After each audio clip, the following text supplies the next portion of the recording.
Welcome to Work Smarter TV. I am Maarten, and in this video we'll take a look around the new version of Office 2013, or the online version 365, and see what's different from the previous version.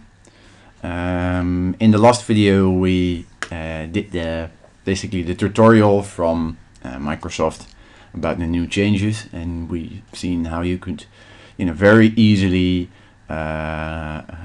add default formulas and charts. But now we'll take a look at the ribbon. Well, first thing, everything's a bit more clean, a bit more modern designed. It looks a little bit less cluttered, and I find it's more easy on the eyes that way, which will certainly help when you're staring at spreadsheets all day.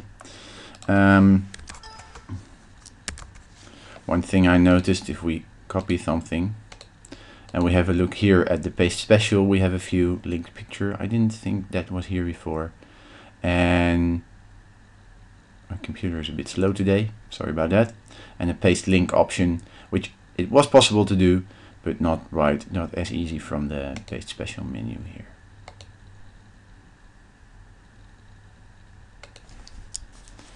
Now this also animates nicely. Well, this is pretty much the same. Fonts, I think these buttons are new. We didn't have these. If we make the column, the row a bit higher, you can say we want it centered and at the top and the left, or center. Now this was stuff you could all do in Office 2010, but there were no buttons. And just the same, this one, you could do this, but you had to say, okay, I want it 45 degrees, which I think is very neat to have here. And here, if you click on the format button, you get the manual setting that was there before. The indent was not the same, wrap was the same, numbers, it's probably a few new options within here, but we'll just leave that for now. This is pretty much looks the same, although I'm not sure if this was called cell styles, but the option was there. It looks all a bit nicer. The insert menu, yeah, pivot table and tables, but now we've got recommended pivot tables, which is pretty awesome because pivot tables tend to be complex things. So I'll be sure to dedicate a video to that soon.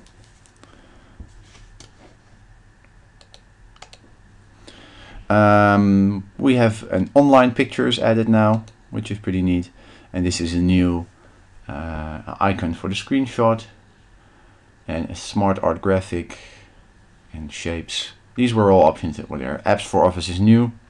No idea what this is, but I'm sure we'll hear more about it soon. We have a recommended charts option, which is pretty neat.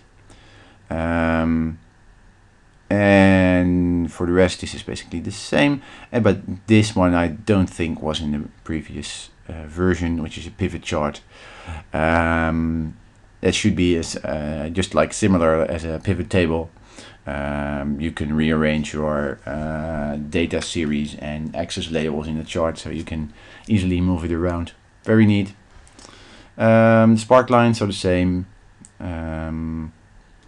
The slicer, these are basically, the filters have split. There used to be one filter, I think, and now we have a timeline to filter dates, so that's really nice. Hyperlinks, all the same. This looks pretty much the same. Yeah, no new options here.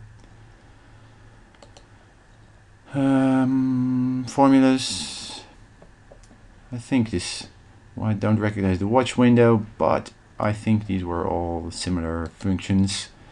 Data looks similar, although it's all been, this is all the same options as in the previous version. I really like the new design. It's all a bit more clean. And review, I'm wondering if the show ink option was new, but for the rest, it all looks pretty much the same. Alright, I hope you found this video helpful. If you have any questions or new features that you discovered for yourself, please leave them in the comments. You can subscribe to my YouTube channel by clicking the button above this video. And if you want to receive email updates, click to the button here in the bottom and it will take you to Work Smarter TV.